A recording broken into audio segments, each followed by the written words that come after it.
Allez, bienvenue sur Technique sans stress avec Emmanuel. Si c'est votre première fois, n'oubliez pas de vous abonner et d'activer la cloche de notification pour ne plus jamais manquer aucune de nos vidéos. Aujourd'hui, nous allons voir l'amorçage d'un thyristor par un oscillateur à relaxation. Bien avant de s'aventurer dans cet exercice, je vais expliquer les éléments pas à pas. Nous avons ici le secteur 220 en alternatif. Nous avons un transformateur, un redresseur avec 4 diodes, une diode génère pour réguler un peu la tension. Après, à partir de là, nous avons l'oscillateur à relaxation fait à partir d'un transistor uni jonction. Et nous avons le thyristor qui est alimenté aussi en alternatif 220. Nous avons la charge qui est là. Nous avons le condensateur qui se charge à travers la résistance R2 et le tout alimenté avec la tension génère qui est de 15 volts. On nous demande de calculer l'angle d'amorçage du thyristor. L'angle d'amorçage du thyristor, c'est la pulsation multipliée par le temps de retard à l'amorçage. On trouve 0,157 radians. On nous demande de trouver la valeur de R2 pour un temps de retard de 0,5 millisecondes. Pour ceux qui n'ont pas vu d'abord le cours sur les oscillateurs à relaxation, je vous invite à regarder pour comprendre un peu ce que c'est la période des oscillations qui dépend de l'oscillateur et la période du secteur qui dépend de l'alimentation. Le temps de retard qui dépend du temps d'amorçage. Donc ici, à travers la figure précédente, nous avons eu à dire que le temps de retard correspond exactement à la période des oscillations. Donc en égalisant ces deux données, nous voyons R2 est égal au temps de retard sur la capacité multipliée par ln de 1 sur 1 moins n. N déjà, comme précédemment, c'est une donnée, c'est une constante sur le transistor uni jonction. Lorsque vous l'achetez au marché, vous vérifiez le datasheet, vous verrez que n est une constante. Ça dépend du type du transistor unijonction que vous achetez au marché. Pour notre exercice, nous avons 0,65. Donc, c'est une constante qui dépend du type de transistor unijonction. Donc, ici, on trouve R2 égale à 4,76 kΩ.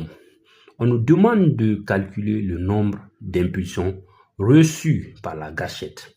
On parle d'ici, donc après le redressement, ici après la régulation, le condensateur se charge à travers la résistance R2, ainsi le transistor unijonction, le courant passe par le transistor unijonction et la gâchette reçoit à travers la résistance R2. Donc, on demande le nombre d'impulsions. Le nombre d'impulsions dépend de la période du secteur. Faites très attention parce que la période du secteur est différente de la période des oscillations. La période du secteur dépend de la fréquence du secteur.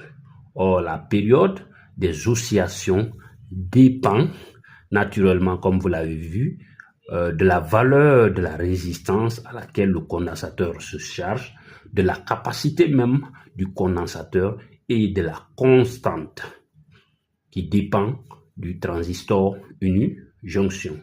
Donc, le nombre d'impulsions égale à la fréquence du secteur divisé par le temps de retard. Donc, nous voyons qu'il y a 40 impulsions. Mais ces 40 impulsions, comme je vous l'ai dit sur le cours précédent, sur le thyristor, vous pouvez aller vérifier pour voir comment le thyristor s'amorce. Nous avons donné les conditions d'amorçage. Pour que le thyristor s'amorce, il faut augmenter la tension VAK jusqu'à atteindre la tension break-over, la tension de retournement. Et la deuxième condition, c'était au niveau de la gâchette. On a dit il faut envoyer une impulsion. Une seule impulsion suffit pour amorcer le tirisseur. Donc ici, avec les 40 impulsions, seule la première impulsion est importante. Les 39 autres impulsions ne sont plus importantes parce que le tirisseur serait déjà amorcé.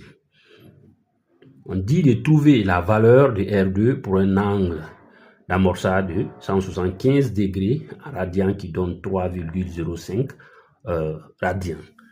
Ici, c'est presque la même question, mais l'objectif ici, c'est de comprendre lorsque l'angle d'amorçage est grand et lorsque l'angle d'amorçage est petit. Ici, l'angle d'amorçage, c'était 0,157 radians. Nous avons vu, la résistance était de 4,76 kΩ. Ici, l'angle d'amorçage est plus grand parce que nous trouvons 175 degrés et qui est égal à 3,05 radians. Et on recalcule le temps de retard en fonction de cet angle. Nous trouvons que le temps de retard, c'est 9,71 millisecondes. Ce qui veut dire quoi? Plus l'angle d'amorçage est grand, plus le temps de retard aussi est grand. Donc, ici, on avait un angle 0, on a trouvé un temps de retard. Vous avez vu, le temps de retard est petit. Ici, le temps de retard est grand. Et plus le temps de retard aussi est grand, la résistance à travers laquelle se charge le condensateur aussi est grande. Ici, on a 92,491 kΩ. Donc, plus le temps de retard aussi est grand, plus il faut prendre une grande valeur de la résistance à laquelle se charge le condensateur. Donc, s'il y a des questions, n'oubliez pas de les poser en commentaire et n'oubliez pas de vous abonner et d'activer la cloche de notification. Merci et à très bientôt.